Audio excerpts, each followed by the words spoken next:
ने फैसला किया है कि रेलवे बोर्ड घूसकांड मामले में रेल मंत्री पवन कुमार बंसल और कोयला खदान मामले में कानून मंत्री अश्विनी कुमार फिलहाल इस्तीफा नहीं देंगे।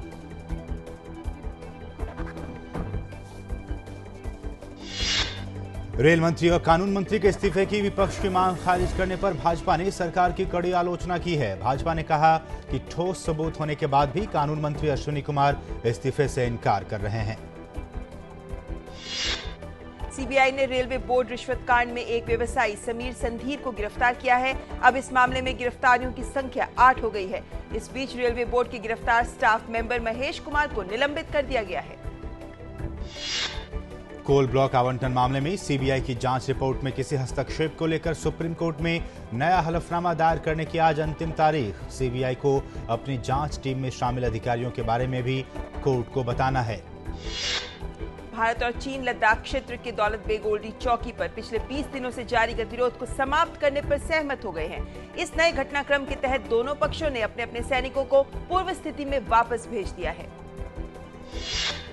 कर्नाटक विधानसभा चुनाव के लिए कड़ी सुरक्षा के बीच 70% मतदान रिकॉर्ड किया गया। इस दौरान महज कुछ छिटपुट घटनाओं की खबर मिली। विधानसभा की कुल 224 में से 227 सीटों के लिए वोट डाले गए। कुडनकुलम परमाणु संयंत्र शुरू करने पर रोक लगाने और इस परियोजना को खत्म करने के लिए दायर याचिका पर सुप्रीम कोर्ट आज सुनाएगा फैसला। परमाणु विरोधी कार्यकर्ताओं ने इस परियोजना की सुरक्षा को लेकर दायर की है याचिका। एशियाई विकास बैंक भारत को अगले 3 साल में विभिन्न परियोजनाओं के लिए लगभग $6 अरब का कर्ज देगा। उसे जिन परियोजनाओं के लिए कर्ज मिलेगा उनमें ऊर्जा तथा शिक्षा क्षेत्र शामिल हैं। भारत और ईरान ने दोनों देशों के बीच संपर्क बढ़ाने के साथ साथ द्विपक्षीय संबंधों को मजबूती देने का फैसला किया है और इसके लिए भारत सरकार सामरिक रूप से महत्वपूर्ण चाबहार बंदरगाह के उन्नयन में भागीदार बनेगी। राष्ट्रपति प्रणब मुखर्जी ने कहा है कि न्यायिक व्यवस्था को और मजबूत बनाने के लिए युवाओं और महिलाओं के रिक्त न्यायिक पदों पर ज्यादा से ज्यादा भर्ती की जानी चाहिए। उन्होंने महिला न्यायाधीशों की कम संख्या पर भी असंतोष जताया।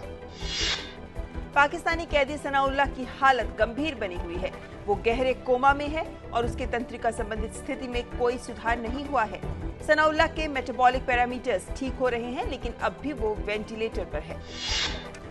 शहरी क्षेत्रों में अभी भी बिना बैंक खातों के लाखों लोगों को देखते हुए रिजर्व बैंक ऑफ इंडिया ने एक महत्वपूर्ण कदम उठाया है। आरबीआई ने सभी बैंकों से लीड बैंक स्कीम के अंतर्गत सभी जिलों को शहरी क्षेत्रों में लाने को कहा है। मलेशिया में हुए आम चुनावों में सत्तारूढ़ वारिसन नेशनल गठबंधन ने जीत हासिल कर ली है। 222 सदस्यीय सदन के लिए हुए मतदान में सत्तारूढ़ गठबंधन को 129 सीटें मिली। इस चुनाव में करीब 80% मतदान हुआ। सीरिया ने इजरायल के हवाई हमलों पर कड़ी प्रतिक्रिया व्यक्त करते हुए कहा है कि इस हमले ने सीरिया के सभी विकल्पों को खोल दिया है। कल इजरायली सेना ने सीरिया के मिलिट्री रिसर्च सेंटर पर रॉकेट से हमला किया था। बांग्लादेश की राजधानी ढाका में कल प्रदर्शनकारियों की पुलिस के साथ हुई झड़प में कम से कम 4 लोगों की मौत हो गई और 80 लोग घायल हो गए। प्रदर्शनकारी ईश निंदा कानून लागू करने के लिए प्रदर्शन कर रहे हैं। पाकिस्तान में कराची और सिंध के शहरों में मुत्ताहिदा कौमी मूवमेंट ने अजीजाबाद में अपने कार्यालय के सामने दोहरे बम विस्फोट का विरोध करते हुए एक दिन का बंद रखा। पाकिस्तानी तालिबान ने इस बम विस्फोट की जिम्मेदारी ली है। नाइजीरिया के पूर्वी तराबा प्रांत में कल सांप्रदायिक हिंसा में कम से कम 39 लोगों की मौत हो गई। हमलावरों ने लगभग 40 मकानों में आग लगा दी। पुलिस के अनुसार इस घटना में 40 लोगों को गिरफ्तार किया गया है। आईपीएल में कल राजस्थान रॉयल्स ने पुणे वॉरियर्स को 5 विकेट से हरा दिया। राजस्थान के कप्तान राहुल द्रविड़ ने 58 रन का योगदान दिया। अजिंक्य रहाणे ने 67 रन बनाए, जबकि स्टुअर्ट बिनी ने महज 13 गेंदों में नाबाद 32 रन बनाए। और आईपीएल के दूसरे मुकाबले में मुंबई इंडियंस ने चेन्नई सुपर किंग्स को 60 रन से हरा दिया। मुंबई की ओर से सर्वाधिक रन रोहित शर्मा ने बनाए, जिन्होंने नाबाद 39 रन की पारी खेली। दिनेश कार्तिक और हरभजन सिंह का प्रदर्शन भी अच्छा रहा।